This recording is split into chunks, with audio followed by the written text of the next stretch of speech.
Hello, Dr. Sam Dubé here for the Etiquette Show on Manhattan Neighborhood News, and I'm joined today by one of our New York City 2021 mayoral candidates, Art Chang. Thank you, Art, for coming and joining us today. Sam, I'm delighted to be here. Thank you so much for inviting me. So, Art, what I'd like to do is begin a little bit about your background, if you would. Sure. I was born to two Korean students who came to the U.S. to study right after the Korean War.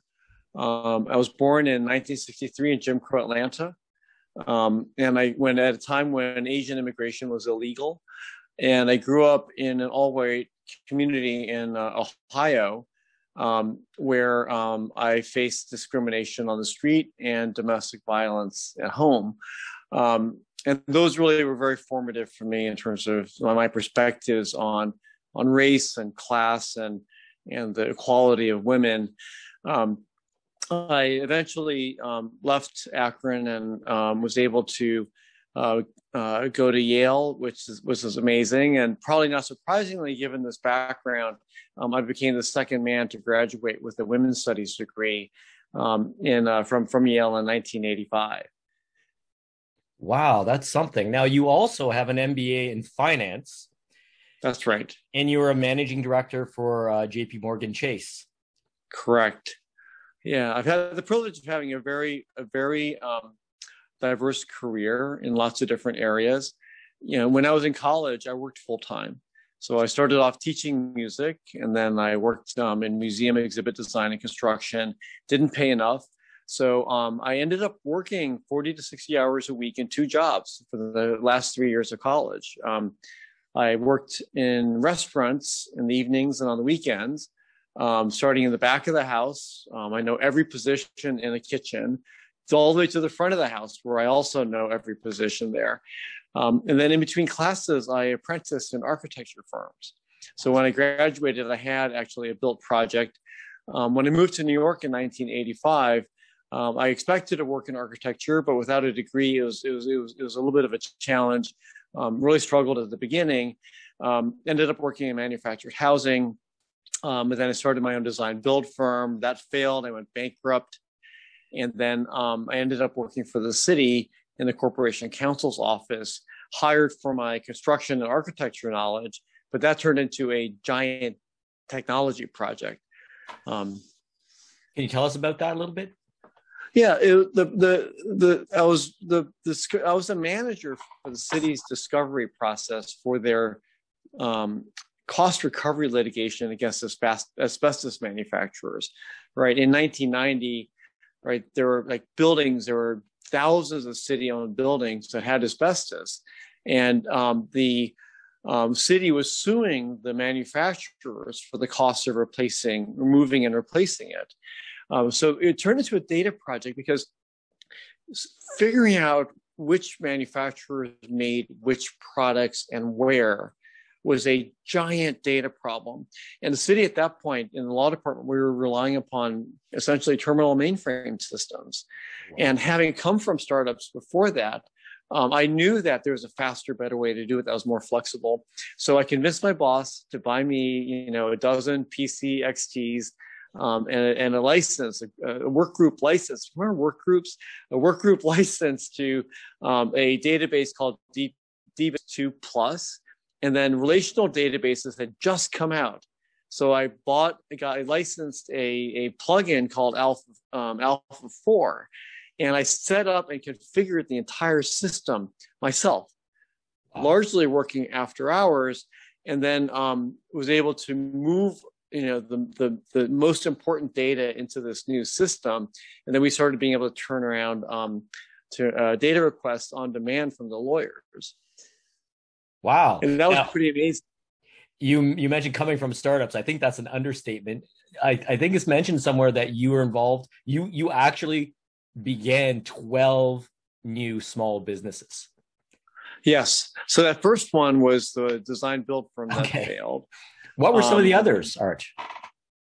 Oh, wow. So for the law firm Greenberg Traurig, I started a subsidiary called GT Advisory. which was a technology incubator focused on law-based technologies.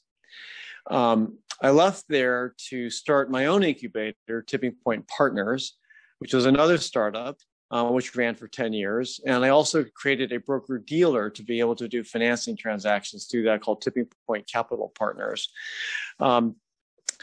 I was a founder or co-founder in a bunch of companies after that. Some of the ones that were the most fun, Haystack Media, which is one of the first music social networks. That one, I had the privilege of actually negotiating some of the very first on-demand music streaming licenses with Universal Records. So that was at a particular moment in time. I was the co-founder of Cookster, which was a company that licensed recipes from cookbook publishers, and that had a really user-friendly interface that provided an advertising-driven royalty payments actually back to the publishers and then to the cookbook authors. But the thing I'm most proud of that actually is that on the back end, we built a collaborative editorial function where multiple cookbook editors could edit at the same time, and then we automated the production of actually nutritional content and nutritional data. Oh wow! And that was also subsequently used by Kaiser Permanente and AARP and a couple other major outlets. One of my first tech startup was a Chinese e-commerce company called Hulu.com, HOOLO.com. Okay. We were one of the very first companies in the US to process multi-byte character sets. And we ultimately sold that company, which is a lot of fun. Cookster, by the way, is now owned by Macmillan Publishing. We started a project to create a new child welfare management system called Casebook. And that started off as a partnership with the Annie E. Casey Foundation, which is a large foundation in the U.S. And the idea is that we could use essentially the interaction model of Facebook, right? The fact that you can have multiple people looking at a similar set of data, but different people have different access to that data based upon their relationship to the user. Okay. And we took that and said, well, what can we do in the child welfare context, where you have so many different people whose ability to look at data is actually constrained by regulations and restrained by their role. And so we essentially built out an entire case management system in multiple steps. And a couple really cool things happened. We took a prototype and we loaned it to a group called a nonprofit called Community Solutions, who was trying to solve the problem of homelessness. Mm-hmm. It really helped them a lot. And just a couple months ago, they won a $100 million MacArthur Award to take that model of homeless solution and take it national. Oh, wow. So super proud to have been part of that very early piece of it. We took it and also it became the system for Casey Family Services, which worked with any Casey foster care agencies. And then we licensed it ultimately to the state of Indiana, and it's their statewide system of record. There's a huge amount of stuff that we did on the back end there. It was a first, and I believe it is still the only truly web-based collaboration platform in human services in the United States. It should become the system of record, but we can talk about all the hurdles to that. And so we spun that out of Tipping Point Partners as a nonprofit software company called casecommons.org. And then that was ultimately succeeded by a public benefit corporation called Casebook PBC. Wow. Art, tremendously diverse background, both a bird's eye view and close up here on how things work. I mean, from what you just mentioned to having worked in a kitchen, and you were also quite the athlete too. I understand, right? You failed to mention that completely. Yes. I mean, when you grow up and, as a as the Asian nerd and in a white community, one of the ways I don't know anything about that. One of the ways you want to fit in and is to be able to demonstrate your athletic prowess. So I fell in love with soccer in middle school, and then when I went to high school, I ended up playing soccer for 4 years. I fenced for 4 years, and I played lacrosse. I actually graduated with 8 varsity letters. Wow! And I was thanks, and I was recruited for fencing and lacrosse. I was a Midwestern All-American my senior year in high school. Wow, that's something else. Yeah, that lacrosse can be quite brutal. One of my high school buddies played, and he is just a mess today. Well, it was much more brutal then than it is today. But I have a host of orthopedic issues. Oh, I'm pretty good. So weightlifting and martial arts was my thing. So I wanted to ask you, Art, how do you feel your background influenced your political thought and your political leanings? If you could talk to that, please. I've always believed, and I think the projects that I've done, Casebook was a great example. I also, when I spent 9 years on the city's campaign finance board as the first and only Asian appointed to the board, and the first chair of their voter assistance advisory committee. And I co-created this program called NYC Votes, which, people in New York City know because you get the I voted sticker, but it represents a number of technologies in the back end that do everything from the interactive voter guide to the credit card contribution platform for the campaign finance board. And the thing that I just fundamentally believe is that efficiency and efficacy with real metrics produces progressive outcomes. That if you are doing something with the intent of creating a benefit for your end user, the recipient of services in a government context, the frontline worker who is going to use your software, you have the ability to completely transform that relationship, make the frontline worker far more effective, leverage what she knows, and then apply that more directly to the benefit of the recipient of those services. And so the better we can make that, the faster we can deliver that, the more user-friendly and customer-friendly it is, the more we're going to be able to do in our city with the budget that we have. Mm-hmm. I like to say this thing, like we need to do more with less. And I think we need to do more with what we have. And what this mindset allows us to do is to be able to get to a place where we're delivering with efficiency and efficacy, making the most use of this ginormous budget that we have, and deliver it with real impact for our end users who are the residents of New York City. Okay. And so in terms of your political thought then, and your choice to run for mayor. Well, it was not, I didn't think actually about running for mayor. I actually thought about supporting somebody who was running for mayor. During the early days of COVID and the Black Lives Matter protests after George Floyd was killed, I really thought that I was going to do what I did in 2018, which is go find candidates I really wanted to support and help them win. In 2018, there was this group called the IDC, who were Democrats who were caucusing with Republicans and preventing progressive legislation from being passed in New York State. Mm-hmm. And so I and a number of activists all across the state ganged together, we grouped together, and we defeated the IDC.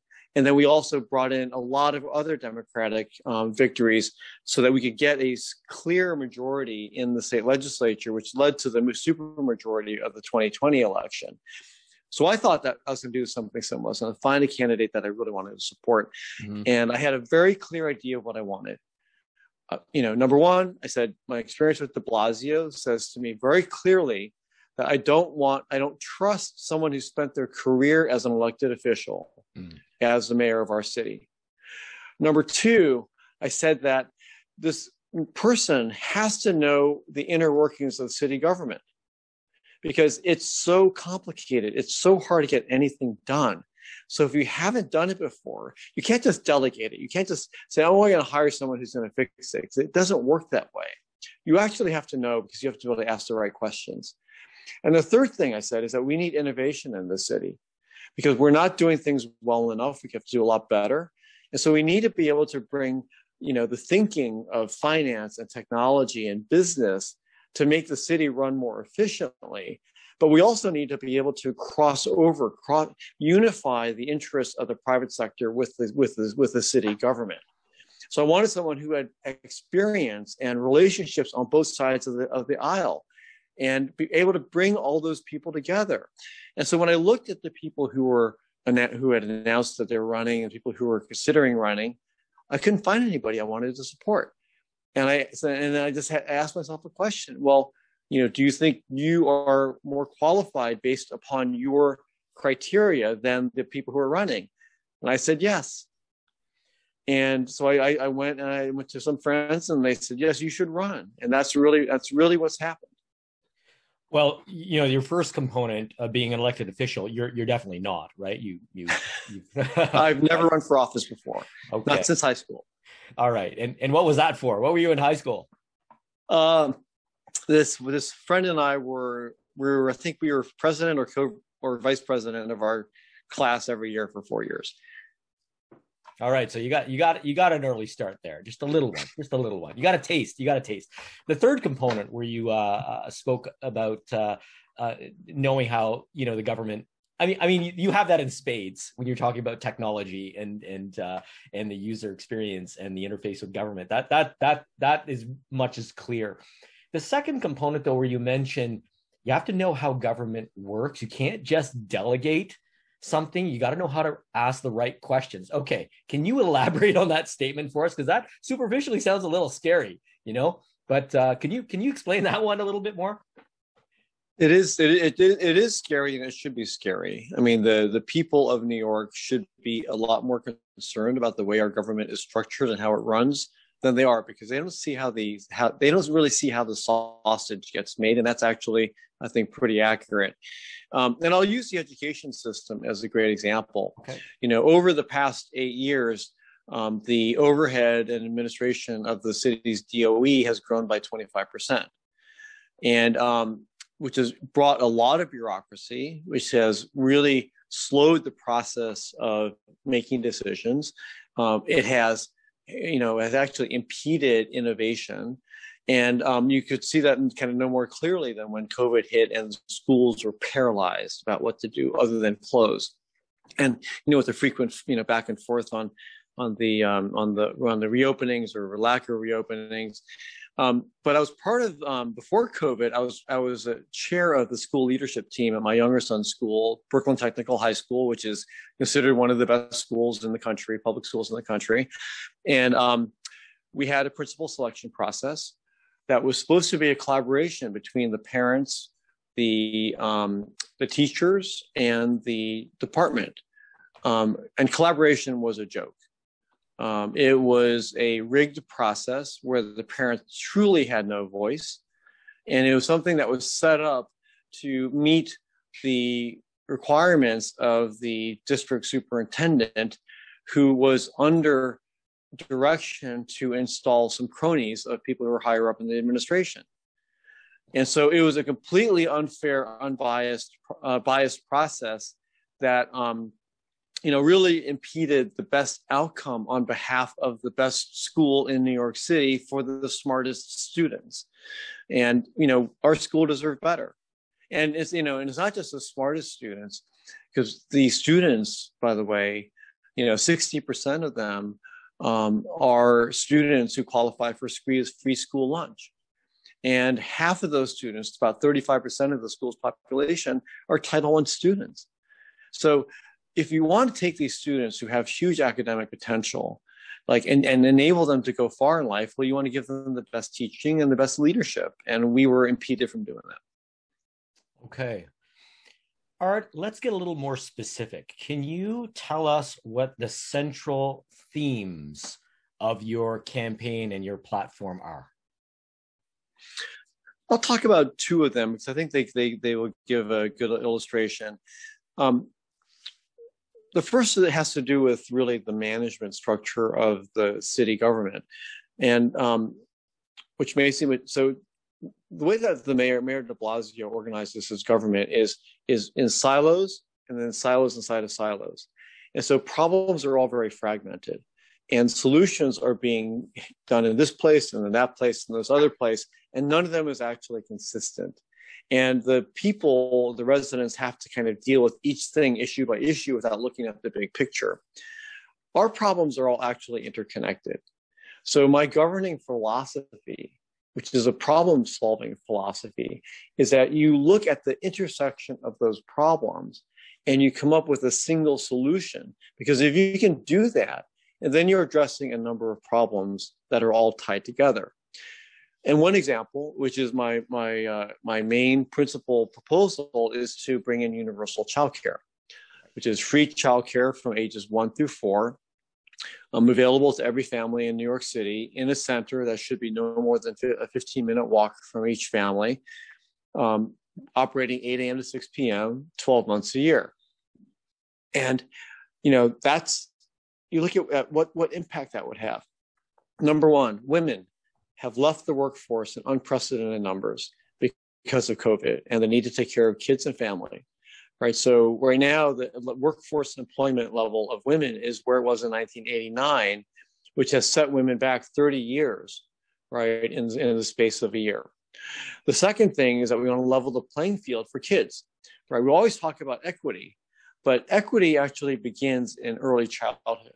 And so if you want to think about the most important years of physical and intellectual development, which is early childhood, you think about the nutrition and the care and the ability to kind of standardize around some best practices. Well, this is a way to do that. And the third thing is really economic, that this is going to hire thousands of people in union jobs that pay living wages with real benefits. And so the overall economic impact of this is tremendous. There's a Chicago economist who estimates that this could result in a 13.3% annualized ROI, after implementation. Like, we can't afford not to do this. Wow. Okay. Wow. That is a return on investment. It's a big one. And with your experience in business, you would know.